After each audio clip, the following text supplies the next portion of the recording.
저는 단번에 주신 믿음의 도라는 제목으로 한 1년 이상 설교를 한 적이 있습니다.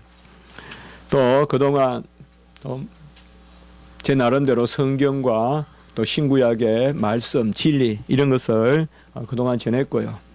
오늘부터는 그리스도의 중보 계시다라는 그런 제목으로 전체 예수 그리스도에 대해서 구약과 신약 주제별로 또 기도하면서 여러분께 전하고자 합니다. 그것이 20주가 될지 30주가 될지 또 40, 50주가 될지 모르겠지만은 전에도 단번에 주신 믿음의 도를 한 20주 정도 전하려고 했었는데 거의 60주에 이렇게 육박하게 되었는데요. 그리스도의 중보 계시라는 말은 다른 것이 아니고 중보자 그리스도에 관한 말씀이라고 우리가 생각하면 되겠습니다. 그래서 중보자 그리스도께서는 만세전에 정하여 지신과 그리고 예언되심 구약에 그리고 이 땅에 신약시대에 오심 그리고 이제 보혜사 성령을 통하여서 우리 안에 사심 이런 것을 우리가 주제로 삼아서 꼼꼼히 주석도 읽고 또 준비해서 여러분과 나누고 또 제 자신도 스스로 신앙생활을 위해서 이런 말씀을 한번 정리해 보고자 하는 것입니다. 오늘 말씀은 특별히 다윗의 자손으로 오신 다윗의 주다 이렇게 제목을 정해보았습니다. 다윗의 자손인데 다윗은 시편 110편 1절에서 그 예수님을 주라고 부릅니다. 어떻게 자기 자손을 그것도 한참 후의 자손을 주라고 부르겠느냐 이런 것을 생각하면 이것은 있을 수 없는 일인 것 같지만은 바로 그분은 다윗이 나기 전에 계시는 영원한 주님이시다. 그런 의미에서 영원히 계신 주가 이제 때가 참에 다윗의 가문에서 나신 것이죠.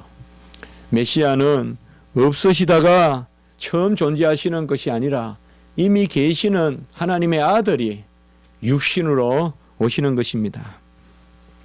특별히 우리가 사복음서 중에서 가장 먼저 기록된 복음은 대체로 마가복음이라고 생각하거든요.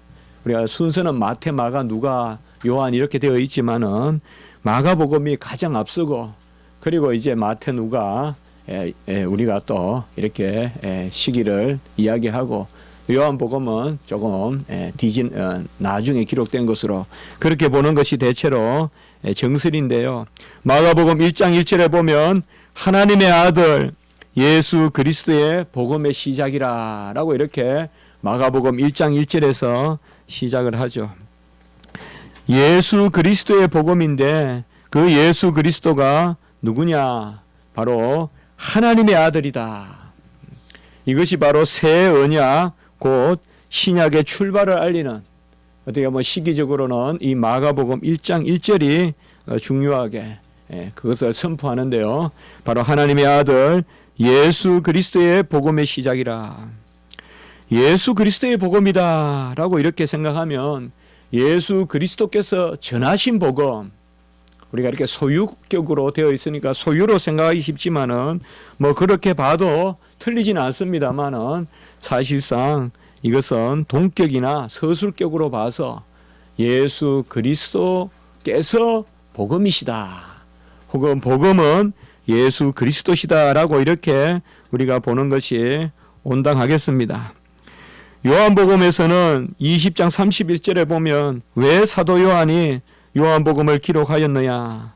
거기에 보면 예수께서 하나님의 아들이심을 믿고 그 이름을 힘입어 생명을 얻게 하려고 요한복음을 기록했다라고 이렇게 정확하게 말씀하고 있습니다.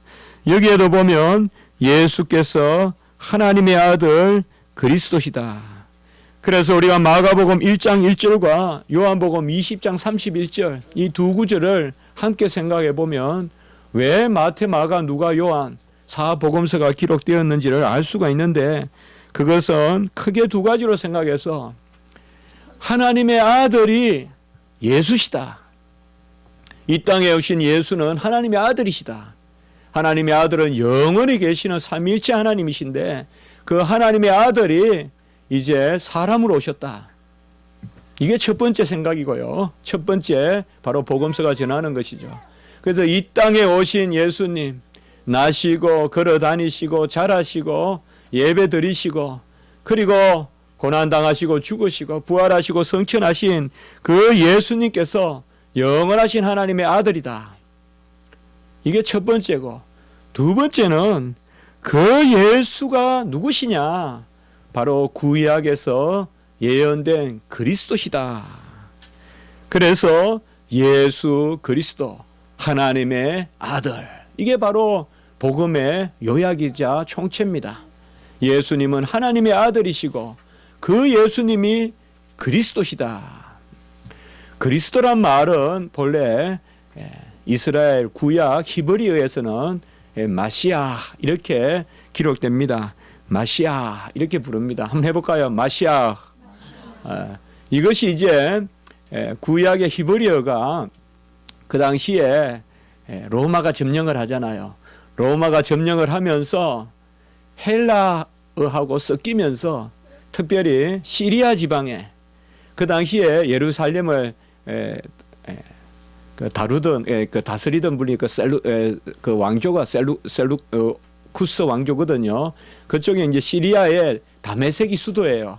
그러다 보니까 예수님 오시기 전에 어떤 언어가 생기는가 하면 히브리어가 이제 그쪽 근동 언어하고 합해져서 아람어 같이 방언 같이 써요. 우리나라로 말하면 가차 문자라고 할까요? 가차 음을 이렇게 빌려서 써요. 그래서 마시아흐라는 단어가 이제 시리아라 그쪽으로 들어가면서 그걸 아람어라고 하는데요.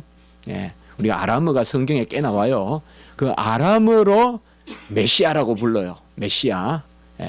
그래서 그 구약의 마시아흐가 메시아가 됐고, 이것이 이제 예수님 시대 때 헬라는 이제 그리스어잖아요.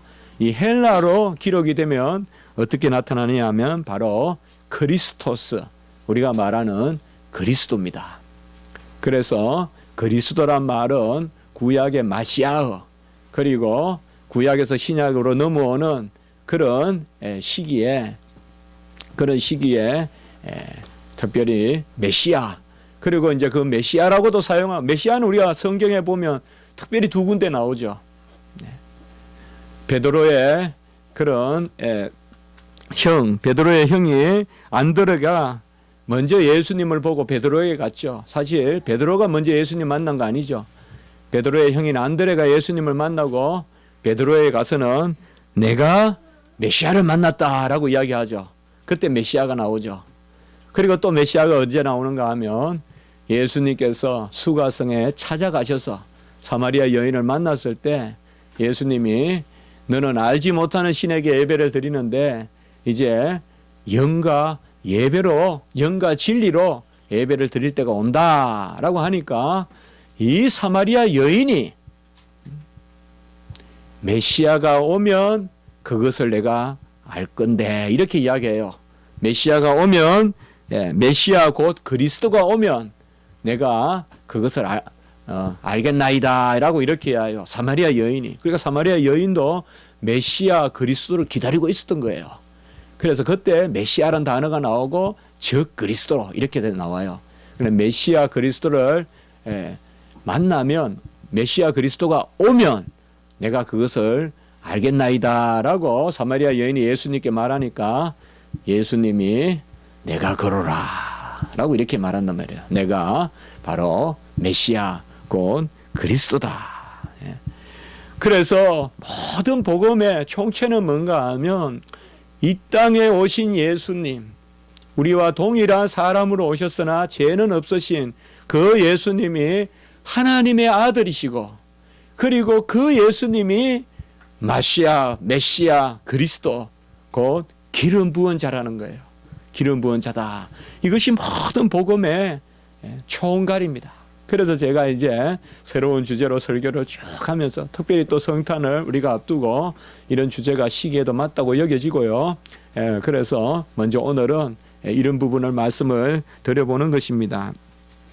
메시아는 우리가 잘 알다시피 구약에 기름 부은 받은 사람은 세 종류의 사람입니다. 기름 부음은 천사에게 기름 붓지 않습니다. 하나님은 기름 부음을 받지 않습니다. 하나님은 기름 부음을 받으실 필요가 없죠. 천사도 기름 붓지 않습니다. 오직 사람에게만 기름을 부으십니다. 하나님이 사람을 사용하시고 하나님이 사람을 하나님같이 사용하실 때 특별히, 그렇다고 하나님은 아니에요. 하나님의 수족같이 사용하실 때 그때 기름을 붓는데, 첫째는 선지자에게 기름을 붓고, 둘째는 제사장에게, 그리고 셋째는 왕에게 기름을 붓는 것을 우리는 알고 있습니다. 첫 번째 선지자에게 기름을 붓는 것은 성경에 보면 대표적으로 엘리야가 엘리사에게 기름을 부어서 선지자를 삼죠.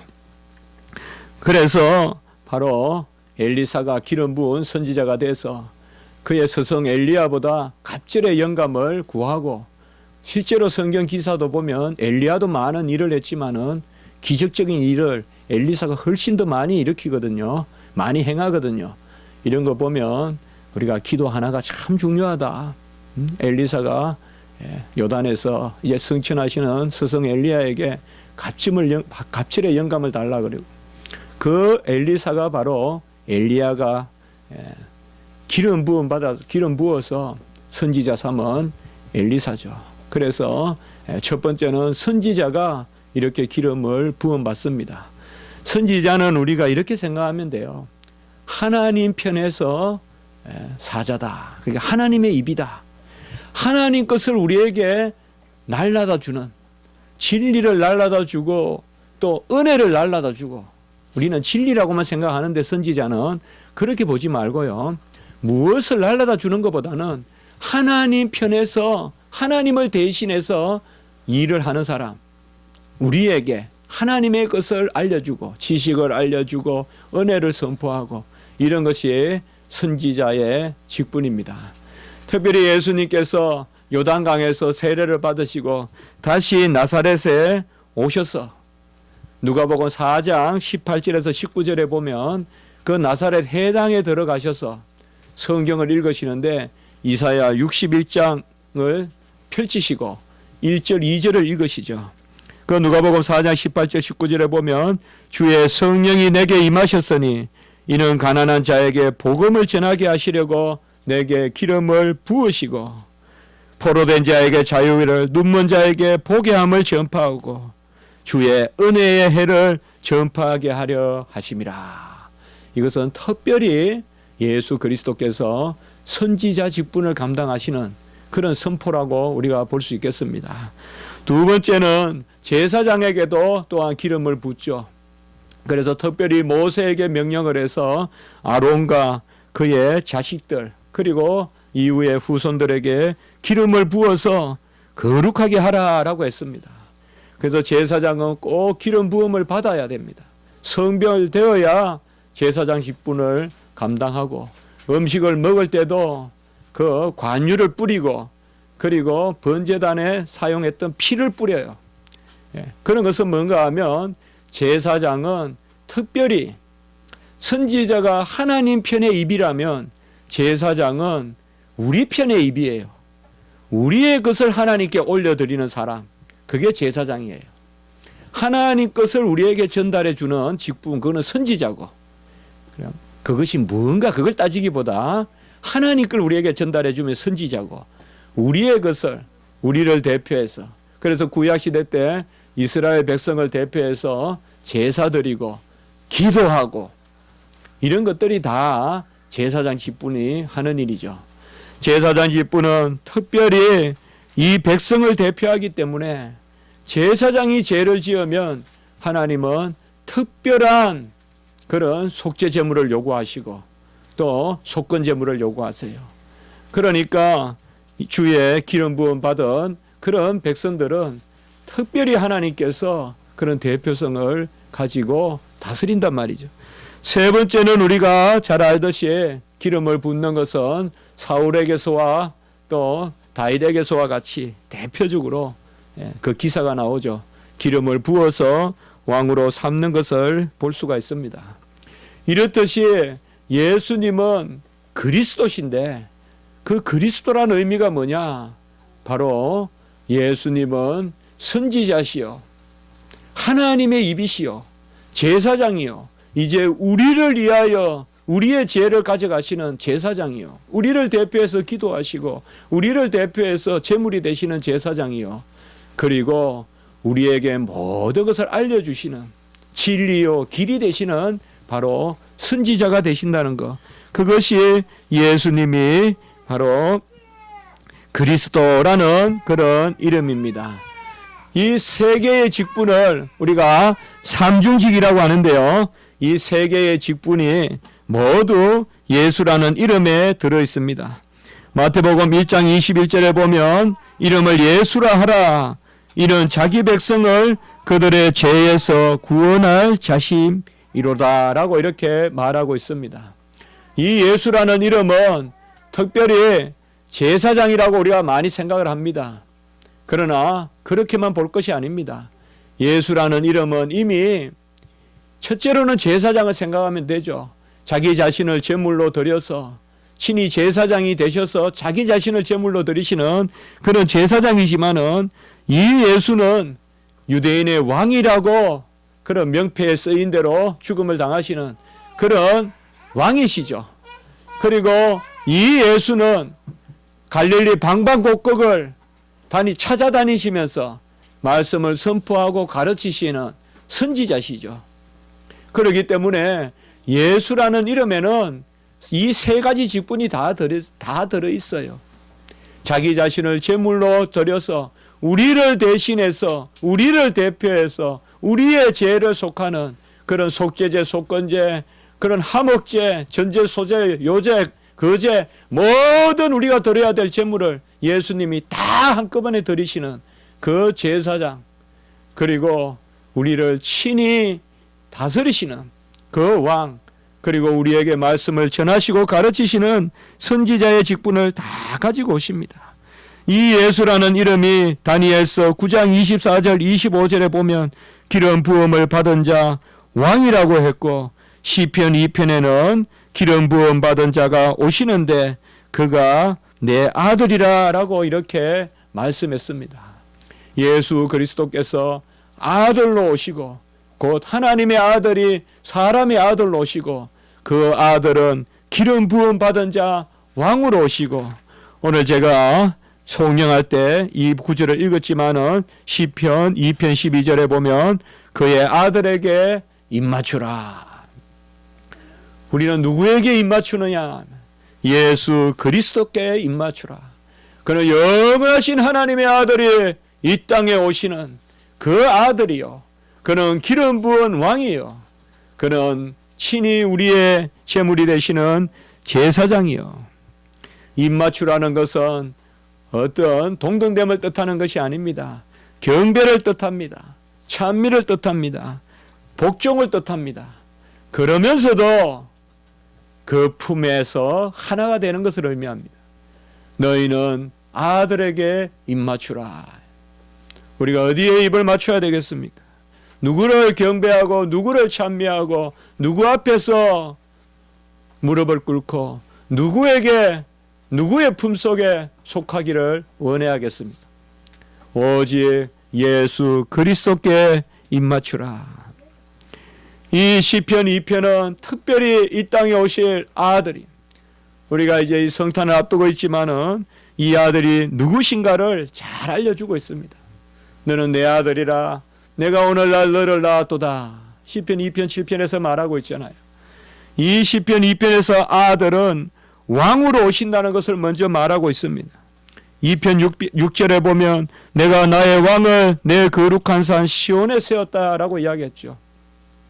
이 아들은 왕으로 오시고, 두 번째는 이 아들은 왕으로 오시나 칼을 휘두르고 철창을 휘두르는 그런 세속적인 왕으로 오시는 것이 아니라 핍박받고 대적을 당하고 많은 사람들의 분노거리가 되고 많은 사람들이 깨를 내서 속임을 당하는 그 예수로 오시겠다고 시편에서는 말하고 있습니다.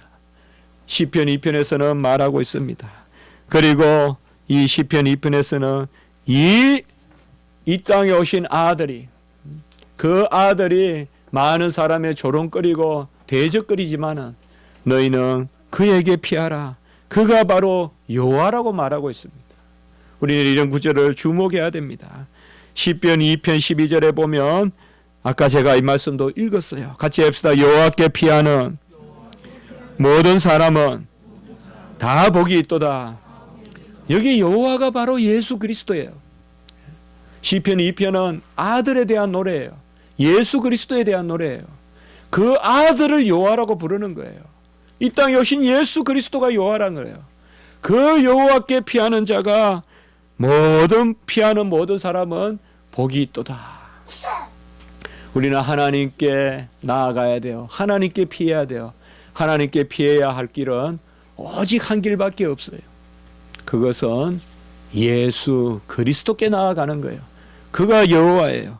예수 그리스도가 유일한 피난처예요. 예수 그리스도의 찢기신 살과 피가 하늘 성소에 이르는 길이에요. 그래서 그가 산길이라고 했어요. 예수님의 살과 피가 지성소예요. 십자가가 지성소예요. 그 이 땅에 오신 아들에게 피하라라고 이렇게 말씀하고 계신 거예요. 예수님은 이 땅에 오셔서 하늘의 문을 보여주시고 우리가 피할 길을 내시고 우리의 피할 바위가 되셨어요. 그는 친히 여호와세요. 우리가 누구에게 입맞춰야 되겠어요? 누구에게 무릎 꿇어야 되겠어요? 누구에게 찬미를 드리고 누구에게 향유와 유향과 모략을 드려야 되겠어요? 그것은 오직 예수 그리스도. 너희는 그에게 입맞추라. 그의 아들에게 입맞추라라고 말씀하시는 것입니다. 오늘 마태복음 1장 1절에서 우리가 읽었듯이 아브라함과 다윗의 자손 예수 그리스도의 계보라. 옛날 성경에는 세계라, 족보라 다 같은 말이죠. 바로 아브라함과 다윗의 자손으로 오셨다는 것입니다. 물론 누가복음의 족보를 보면 아담까지 올라가죠. 당연히 아담이 후손이죠. 그러면 왜 특별히 아브라함과 다윗을 이야기했을까요? 이것은 바로 언약의 자손이요. 믿는 백성들을 위하여 이 땅에 구세주로 오셨다는 것을 보여주는 것입니다. 모든 아담의 후손을 다 구원하지는 않습니다. 오직 하나님의 백성, 히브리인, 영적 히브리인, 육적 히브리인이 아니라 이제는 영적 히브리인, 오직 그리스도를 믿기만 하면 다 하나가 되는 그런 혈육적 히브리인이 아니라 육적 히브리인이 아니라 영적 히브리인, 그를 구하러 오셨기 때문에 아브라함과 다윗의 자손이라고 이야기했습니다. 이 오실 예수 그리스도는 창세기 3장 15절에 이미 여자의 후손으로 예언이 되셨습니다. 여자의 후손, 이 후손이란 말은 씨라는 말입니다. 히브리어로 제라라고 하는데 씨라는 뜻입니다. 여자의 씨로 오신다는 것입니다. 여자애는 본래 씨가 아니에요. 여자는 밭이라고 불러요. 근데 여자의 씨에서 오신다고 했으니 이것은 남자 없이 나심을 미리 보여주시는 거예요. 그는 동정녀 잉태 가운데 나신단 말이에요. 그래서 여자의 후손 가운데 예수님이 오실 것을 창세기 3장 15절에서 미리 보여주고 계시는 거예요. 같이 합니다. 어머니 복음, 모복음, 원복음. 이게 창세기 3장 15절이에요. 프로토 에반겔리움. 프로토란 말이 첫 번째란 말이에요. 첫 번째 복음이 3장 15절이에요. 여자의 후손에게서 나세요. 여자의 씨예요. 창세기 17장 7절 8절에 보면 하나님이 아브라함에게 너와 내 후손이 하나님이 되신다고 하셨는데 여기에도 후손이 보면 단수로 되어 있어요. 그래서 갈라디아서 3장 6절에는 이 씨를 가지고 여럿을 뜻한 것이 아니라 하나를 뜻했다. 한 씨를 이야기했다. 한 자손을 이야기했다고 말하고 있어요. 갈라디아서 3장 16절에 보면.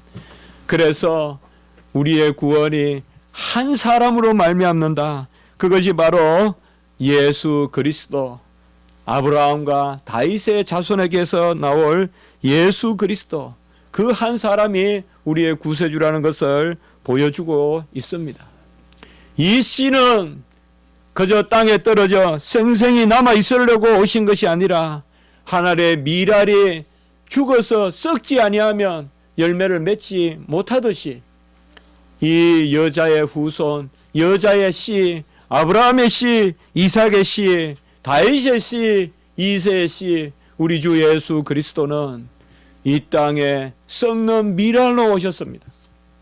죽어서 많은 생명을 맺기 위하여 요한복음 12장 24절에 바로 열매 맺는 죽는 미랄로 예수님이 오신 것입니다. 예수님이 썩는 것이 뭘까요?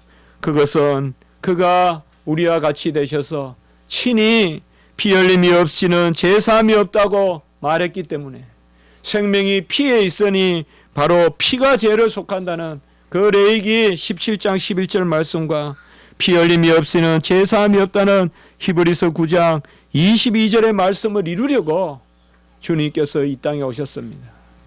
주님의 씨가 썩는 방식은 다름이 아니라 십자가에서 피를 흘리고 죽으시는 것입니다. 씨는 죽어서 썩으면 열매를 맺지만 우리는 죽어서 썩어서 열매 맺는 것이 아니라 예수 그리스도의 보혈의 공로로 새 생명을 얻고 열매를 맺는 줄 믿습니다. 그러므로 예수 그리스도께서 세상 죄를 지고 가는 하나님의 어린 양으로 이 땅에 오신 것입니다.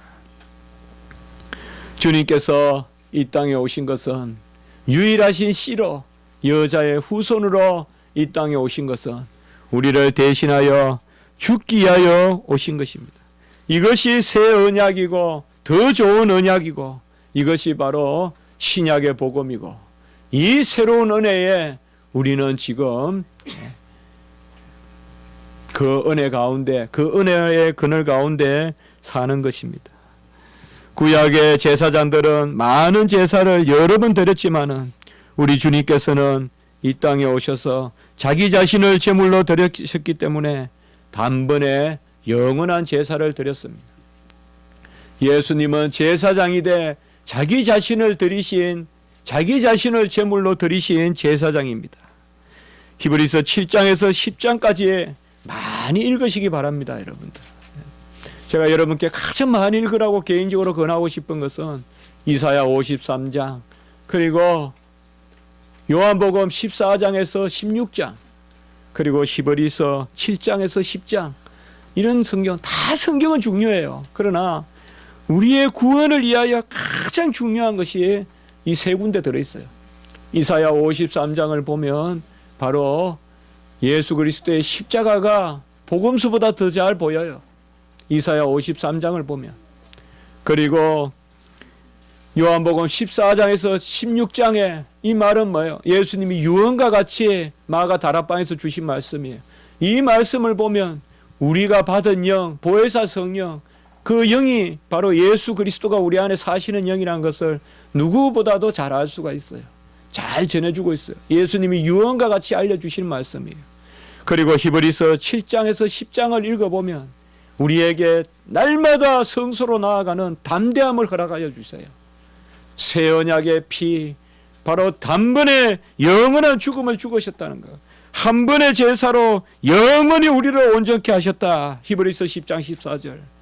단번에 영원한 죽음을 죽으셔서 이제는 우리가 새로운 피제사가 필요 없어요. 새로운 어떤 짐승을 들어서 죽일 필요가 없어요. 예수님께서 모든 제사를 다 이루셨어요.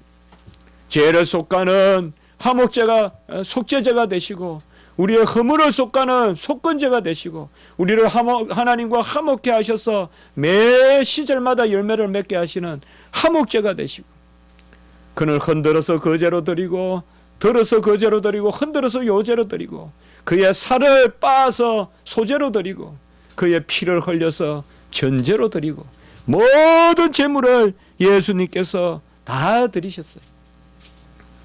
그가 드리심이 제사장의 직분이에요. 우리를 대신하여 드리셨어요. 그리고 하늘로 올라가셔서 아버지를 대신하여서 우리에게 그의 영을 부어주셨어요. 같이 합니다. 들이심이 제사장이요 주심이 왕이다. 예수님의 왕직은 주심이에요. 예수님은 다스리고 칼을 들고 나를 따르라 세금을 거두고 그런 왕이 아니에요. 하나님의 다스림의 방식은 자기 자신을 주심이에요.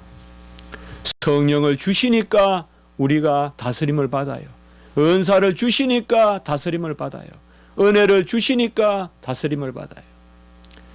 예수님이 이 땅에 오셔서 자기 자신을 드리신 것, 아버지께 드리신 것, 친히 제물이 되셔서 단번에 영원한 모든 제사, 모든 절기를 다 폐하시고 완성하시고 드리신 것. 이것이 바로 우리를 대신하여 드렸으니까 제사장이고 그의 공로가 이제는 부활 성천하심으로 이제는 그 공로를 하늘 아버지가 우리 공로로 여기시고 보호자 우편에서 성령으로 그 의를 우리에게 부어주시는 것 내려주심이 왕직이에요. 그래서 예수님은 왕제사장이에요. 예수라는 이름은 좀 더 제사장 직분이라면 임마누엘이란 이름은 왕의 직분이에요. 임마누엘이 왕의 직분이라는 걸 아시겠습니까? 우리 안에 들어오셔서 우리와 함께 사시는 자기 자신을 주시는 것이 다스리잖아요. 주님은 우리 안에 들어오셔서 자기 자신을 주시고 성령으로 들어오셔서 다스리기 때문에 임마누엘 왕이세요.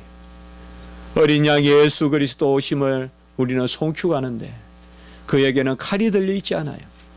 어린 양 예수 그리스도는 도수장에 끌려가는 양과 같이 침묵하는 그런 끝까지 참으시는 분이에요. 그는 모든 것을 우리를 대신해서 이루시고 우리 안에 들어오시기 위하여 우리 안에 들어오셔서 우리와 함께 우리 안에 요한복음 14장 17절 사시기 위하여. 그래서 두 이름이 있으니 예수라는 이름이 있고 임마누엘이라는 이름이 있단 말이에요. 우리가 이 연말에 세상의 왕을 꿈꿉니까? 우리는 그런 왕의 모습으로 연말에 아기 예수를 맞이해서는 안 될 것입니다. 우리는 정말 내 자신을 베푸는 왕으로서 머리 되면 내가 베풀 때 머리 되는 거예요. 우리 기독교의 역사는 성도들이 베풀 때 부흥이 있었어요. 베풀 때 기독교가 힘이 있었어요. 그것이 진정한 머리됨이었어요. 기독교가 공인되고 국교화되고 이미 4세기를 통하여 기독교가 이제는 뭔가 됐다 싶을 때 이미 기독교는 머리에 노릇을 못하게 됐어요. 이미 타락하고 이미 우리는 예수 그리스도께서 다 들이시고 친히 우리는 아무것도 할 것이 없습니다. 누가 먼저 드려 갚으심을 받겠느냐. 로마서 11장 35절에 말씀했습니다. 이스라엘은 속죄일에 두 염소를 두고 제비를 뽑습니다. 대속죄일에 한 마리는 여호와를 위하여 한 마리는 아세세를 위하여 두 염소를 이제 뽑아요. 그래서 두 염소 가지고 제비를 뽑아서 한 염소는 여호와를 위하여 이것은 죽여요. 죽여서 그 피를 속죄소의 앞과 위에 뿌려요. 그리고 또 한 마리는 아세세를 위하여 그 선택된 양은 풀어서 강야로 내보내요. 아세셀이라는 말은 해방된 이란 뜻이에요. 한 마리가 죽었기 때문에 나머지 염소가 해방이 되는 거예요. 아세셀 양은 여호와를 위하여 드려진 속죄의 염소 때문에 자유함을 얻는 거예요. 그것이 어린 양이건 그것이 염소건 그것은 예표예요. 염소로 구원에 이르지 못해요. 양으로 구원에 이르지 못해요. 수소로 암소로 구원에 이르지 못해요. 그것은 다 구약의 예표예요. 오직 염소든 양이든 유일하신 우리의 구주는 예수 그리스도신 줄 믿는 것입니다. 이 예수 그리스도께서 오늘 뒷부분 우리가 말씀을 보면 다윗의 후손으로 오셨다는 것입니다. 마태복음 22장 41절 46절. 그래서 바리새인들이 와가지고 이제 예수 그리스도는 하나님이 아니다라고 이제 바리새인들이 그렇게 주장을 아마 했던 것 같습니다. 그러니까 우리 주님께서 너희는 그리스도를 누구라고 생각하느냐? 기름 부은 자를 그리스도 아까 말씀드렸죠. 메시아, 그리스도 기름 부은 자를 누구라고 생각하느냐? 그러니까 바리새인들이 다윗의 자손이다. 이렇게 이야기한단 말이에요.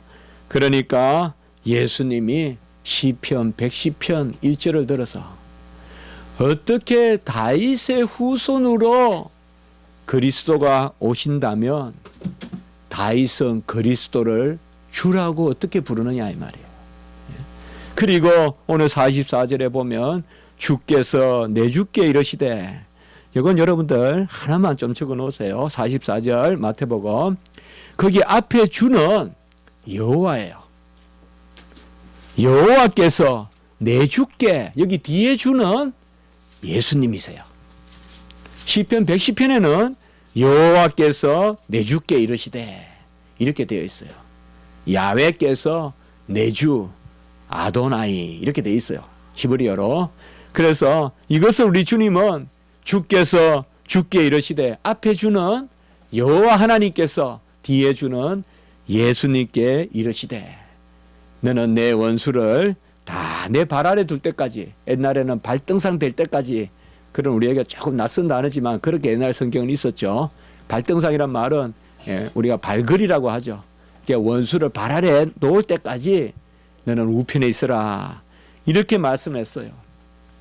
그래서 45절에 보면 다윗이 그리스도를 주라고 칭했는데 어찌 그 주가 다윗의 자손이 될 수 있겠느냐 이렇게 물으니까 바리새인들은 예수님의 질문에 아무도 답을 하지 못했죠. 이미 자기들이 입술로 고백을 했잖아요.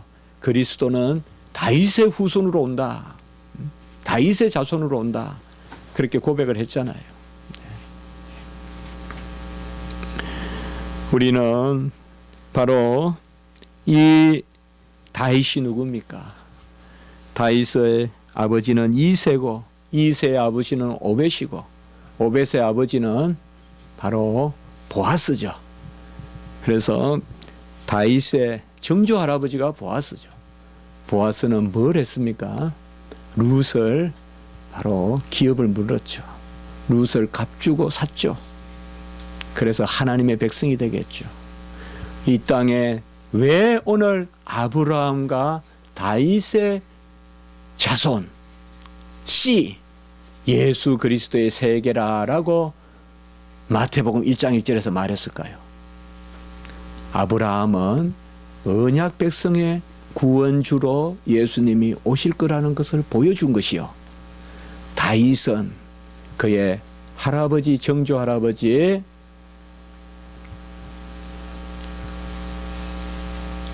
보아스와 같이 우리를 그 후손 예수께서 우리를 신부 삼아 주실 것으로 미리 알려주셨기 때문에 다윗의 후손이란 말이 중요한 것입니다. 아브라함의 후손은 바로 택한 백성이요. 다윗의 후손은 예수님의 신부가 되는 줄 믿습니다.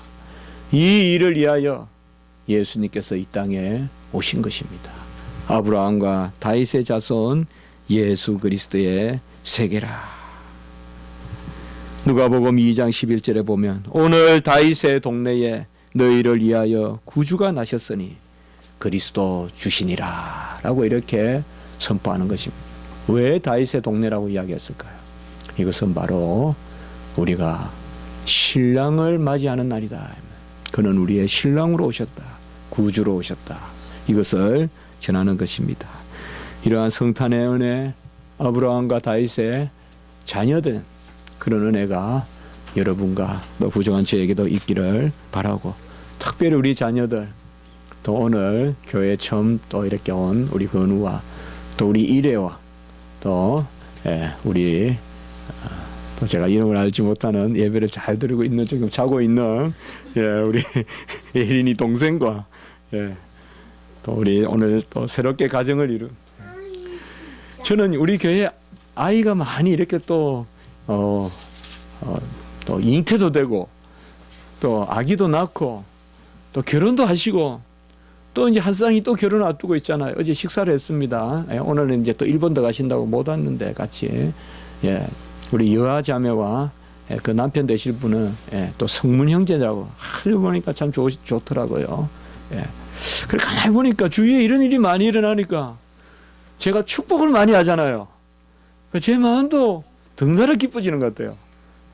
많이 축복하게 되니까 여러분도 서로 주변에 그런 축복하는 마음을 가지면 내가 제자들에게 내가 복을 내가 축복하면 그 축복이 다 나의 것이라고 했거든요. 그러니까 그렇게 여기시고 그런 은혜가 있길 바랍니다. 한번 기도드리겠습니다.